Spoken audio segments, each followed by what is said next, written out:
comme vous l'avez annoncé, vous allez nous traiter une comparaison donc avec La Conquête de Plassans, un des premiers romans de Rougon Macquart, et Un beau-frère. Oui, je vais moduler légèrement. Ah oui, pardon. Je vais moduler légèrement, mais je vais le faire au fur. Ça marche? J'ai pas l'impression. Ah, bon. Ah voilà, c'est ça. Juste devant. Oui, d'accord. Oui, alors je vais revenir dans l'introduction, je vais faire un tout petit aperçu historique, parce que nous tournons autour depuis ce matin, et simplement pour rappeler ce qui vient d'être dit, le lien entre la médecine, la folie, la médecine générale, la folie et la religion. Et vraiment, dès la civilisation de Babylone, on a affaire à des prêtres médecins. Donc, déjà, on a l'articulation folie, médecine, folie et religion. Au Moyen-Âge et à la Renaissance, la maladie mentale est du domaine de la foi. En témoigne la guérison par les saints, puisque chacun avait sa spécialité, si j'ose dire. Je vous rappelle également la folie, ce qu'on a appelé la folie de la croix, également. Et puis alors, grand siècle de la folie, on dira plutôt de la mélancolie, le XVIe siècle, qui a été légèrement évoqué aussi ce matin, avec en Angleterre Robert Burton et l'analyse de l'anatomie de la mélancolie, pardon. Je vous rappelle également Erasme et l'éloge de la folie, que j'ai lu à cette occasion, à l'occasion de cette communication. Je m'étais toujours dit que ça devait être prodigieusement barbant. Eh bien, écoutez, si vous avez envie de rire, lisez l'éloge de la folie d'Erasme. C'est vraiment très drôle. Et alors, chacun en prend pour son grade, et chacun a son grain de folie, dit Erasme, et heureusement. Donc, c'est le côté positif de la folie. Oui, oui, oui. Non, mais vraiment, j'ai découvert ce texte et je me suis régalée. Alors, relation avec Zola et Malo à ce sujet. Eh bien, dans Zola, je vais en parler tout à l'heure, c'est l'abbé Faujas. Et chez Malo, c'est l'abbé Battendier. Ils n'ont pas du tout la même fonction, quoique, on verra tout à l'heure. Alors, les établissements publics, c'est-à-dire qu'on l'a dit également, avant que les établissements publics ne recueillent les aliénés, c'était les familles ou la communauté villageoise qui les gardaient. Et puis, sous Louis XIV, il y a eu un édit, et c'était dit à la fois à créer des établissements, mais à aussi entériner les établissements qui avaient été créés quelques années auparavant. Alors, Charenton date de 1641 et recueillait les malades pauvres, mais la pension était à la charge des familles. Donc, on retombe sur ce problème, si vous voulez, de rétribution de l'asile. La Salpêtrière, 1656, qui mêlait les fous et, je vais dire, une catégorie sociale, les errants, donc les mendiants, les vagabonds, etc. Et ensuite, on a Sainte-Anne en 1867. Donc, au moment où les romans sont publiés, Sainte-Anne, c'est tout récent. Et c'est à Sainte-Anne qu'on a supprimé l'isolement, dont nous avons déjà parlé et dont nous reparlerons tout à l'heure. Alors, les principaux médecins, parce qu'au XIXe siècle, donc, grand siècle de l'aliénation mentale, on va dire, c'est pas encore la psychiatrie, on en a parlé, c'est Pinel, c'est Esquirol. Alors, Pinel à Bicêtre et à la Salpêtrière, Pinel qui supprime les chaînes, puisque donc les fous étaient enchaînés, Esquirol à Ivry et à Charenton, et lui étudie particulièrement les monomanies, nous allons en reparler.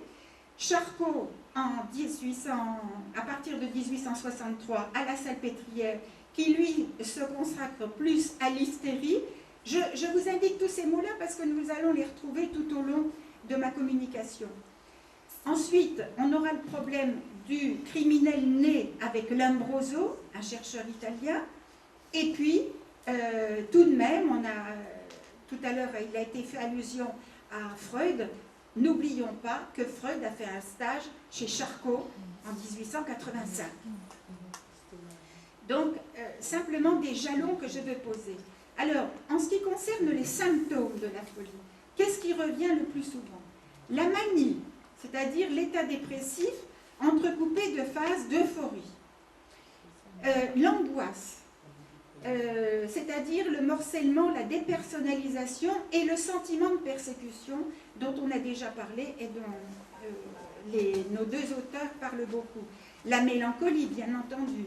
Le mélancolique se sent coupable et menacé à la fois. Le délire, c'est-à-dire la conviction inébranlable et avec la perte du sens critique.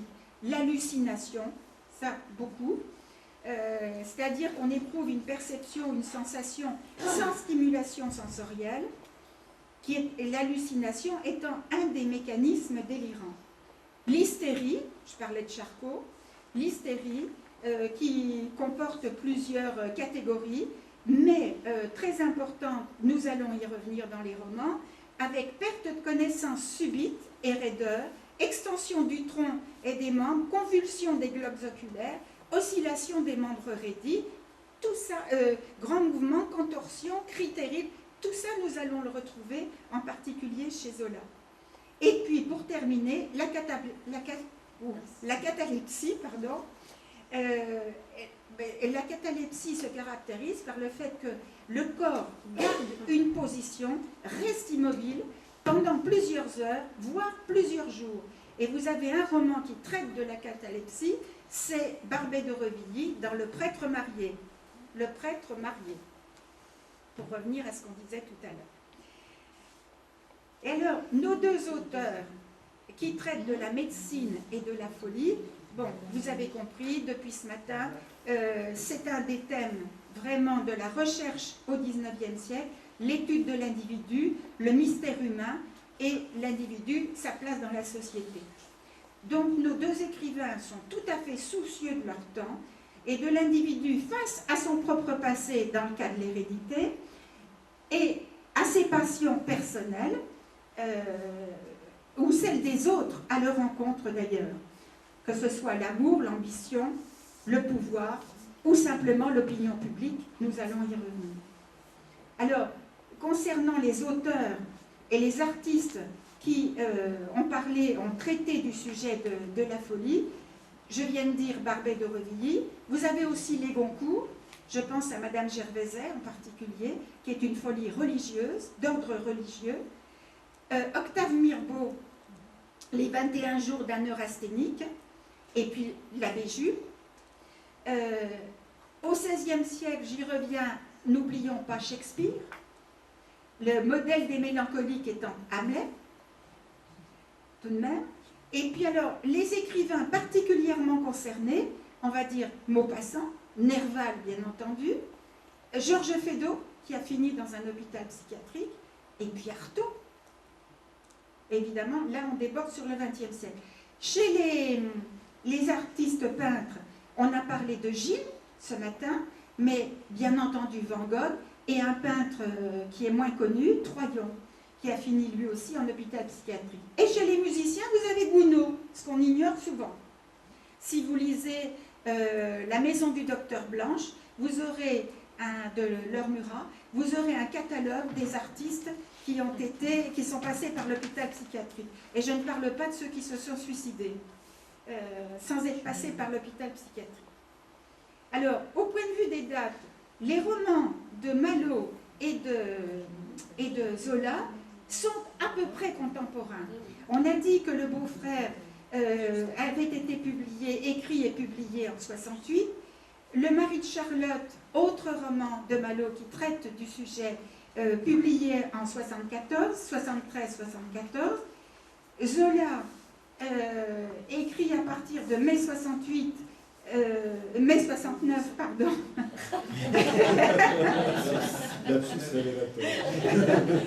Et une dérive là. Commence son cycle des Rougon-Macquart.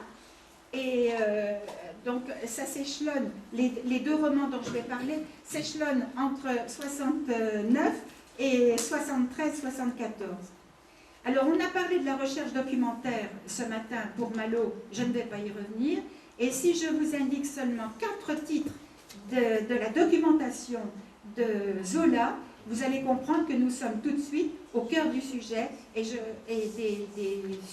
des symptômes dont je parlais tout à l'heure. Le docteur Lucas, le traité de l'hérédité naturelle. Un autre médecin, Tréla, la folie lucide. Le Tourneau, aussi un grand médecin aliéniste, la physiologie des passions.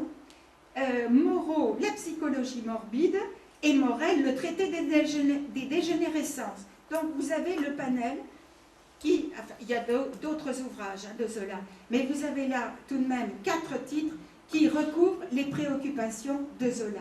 Car les préoccupations de Zola ne sont pas tout à fait celles de Malo. Zola, vous allez le constater, s'intéresse d'abord à ses personnages. C'est la vie intime des personnages qui l'intéressent, avec des conséquences sociales, etc. Et Malo, vous l'avez compris, c'est beaucoup plus le rapport à la société, de l'individu à la société. Alors, je ne vais pas seulement parler de la conquête de Plassans, parce que la conquête de Plassans, c'est le 2e volume de la série des Rougon-Macquart, et il est difficile de ne pas parler du premier roman qui s'appelle La fortune des Rougon, parce que Zola, dans sa façon de traiter la folie, traite d'abord de l'hérédité. Donc, si on parle seulement du 2e volume, alors qu'on n'a pas le point de départ de l'hérédité, c'est un peu bancal. Donc, je vais faire allusion quand même à la fortune des Rougon. Alors, la différence entre Malo et Zola, c'est que Malo part du fait, je dis bien part, hein, je ne parle pas de l'arrivée, part du fait qu'il s'agit d'une folie attribuée, tandis que Zola part d'une folie avérée. C'est la grande différence au point de départ. Folie avérée puisqu'héréditaire. Alors, je mets tout de suite un bémol. Dans Le mari de Charlotte, dont on a parlé, Malo traite également de la folie héréditaire, mais d'une manière un peu différente.